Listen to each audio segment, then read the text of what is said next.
Alors bonjour tout le monde, vidéo pour vous expliquer une partie un peu compliquée du cours, utiliser un ratio. Donc la notion de ratio, on l'a déjà vu un petit peu plus tôt dans l'année, je vous invite à relire votre cahier de cours pour vous remettre la définition un petit peu en tête, mais c'est pas si simple. En fait, je pense qu'utiliser un ratio, c'est plus simple que ce qu'on a fait la dernière fois, parce qu'on va passer par le schéma. Alors, on va relire l'exemple. Donc on a une somme de 240 euros qui est partagée entre Mona et Ninon dans le ratio 2-3. Combien chacune d'elles reçoit-elle? Alors tout de suite, on représente la situation, je vous conseille donc les formes rectangulaires. Et donc quand vous avez un ratio 2-3, vous mettez une première personne qui a 2 parts, la deuxième personne qui a 3 parts. Si c'est un ratio 4-7, première personne aurait 4 parts, la deuxième 7 parts. Prenez deux couleurs différentes, légendez bien en dessous qui sont les personnes et vous allez tout de suite voir, mieux comprendre la situation. Donc comme Mona a 2 parts, Ninon 3 parts, ça nous fait un total de 5 parts.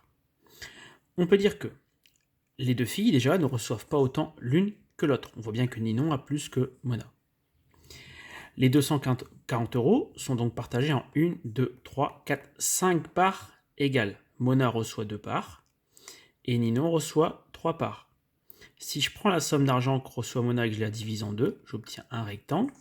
Si je prends la somme d'argent que reçoit Ninon et que je la divise en 3, j'obtiens un autre rectangle. Donc les rectangles étant égaux, la somme d'argent de Mona divisée par 2 est égale à la somme d'argent de Ninon divisée par 3. Alors si je résume, les 240 euros, c'est pour les 5 parts. Pour trouver la part de chacune, on va déjà trouver la valeur d'un seul rectangle.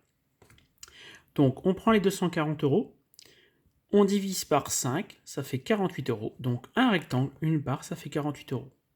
Du coup, Mona, comme elle a 2 parts, on fait 48 fois 2, 96 euros. Donc Mona, 96 euros. Et Ninon, comme elle a 3 parts, on fait 48 fois 3, 144. Ninon, 144 euros.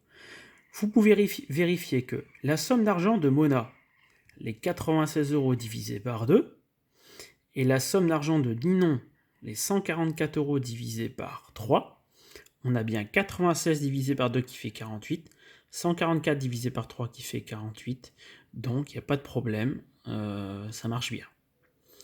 Voilà, on peut aussi également l'interpréter en termes de proportion. Comme il y a 2 parts de Mona, 3 parts de Ninon, ça fait 5 parts. Regardez bien en même temps le schéma. Mona a reçu donc 2 parts sur 5, c'est-à-dire 2 cinquièmes de l'argent. Ninon, 3 parts sur 5, 3 cinquièmes de l'argent. 2 cinquièmes plus 3 cinquièmes, ça fait 5 cinquièmes, ça fait bien la totalité de l'argent. Pour rappel, le ratio 2-3 peut aussi s'écrire par exemple 4 pour 6. Alors ça se lit 2 pour 3, 4 pour 6. Les deux points se lisent pour. Alors pourquoi les deux ratios sont égaux? Le premier nombre est multiplié par 2, ça fait 4. Le deuxième nombre est multiplié par 2, ça fait 6. Si j'avais multiplié par 3, 2 fois 3, 6, 3 fois 3, 9. Vous voyez, on multiplie les deux nombres du ratio par un même nombre. Donc il y a une infinité de possibilités. Vous avez un exemple avec 96 pour 144, on a multiplié les deux nombres du ratio par 48. Voilà.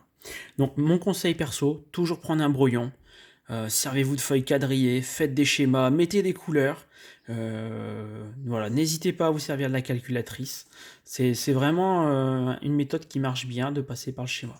Alors tous les problèmes ne seront pas toujours de ce genre-là, mais si vous faites un bon schéma et que vous l'annotez correctement, généralement vous arriverez à vous en sortir. Voilà, j'espère que ça vous aide à mieux comprendre l'exemple du cahier de cours. Petite blague pour terminer. Donc c'est quelqu'un qui parle à son patron. Patron, pourrais-je quitter le bureau 4 heures plus tôt pour pouvoir aller faire du shopping avec ma femme? Son patron lui répond, il n'en est pas question. Ah, merci patron, je savais bien que vous ne me laisseriez pas tomber. Allez, bonne journée, au revoir.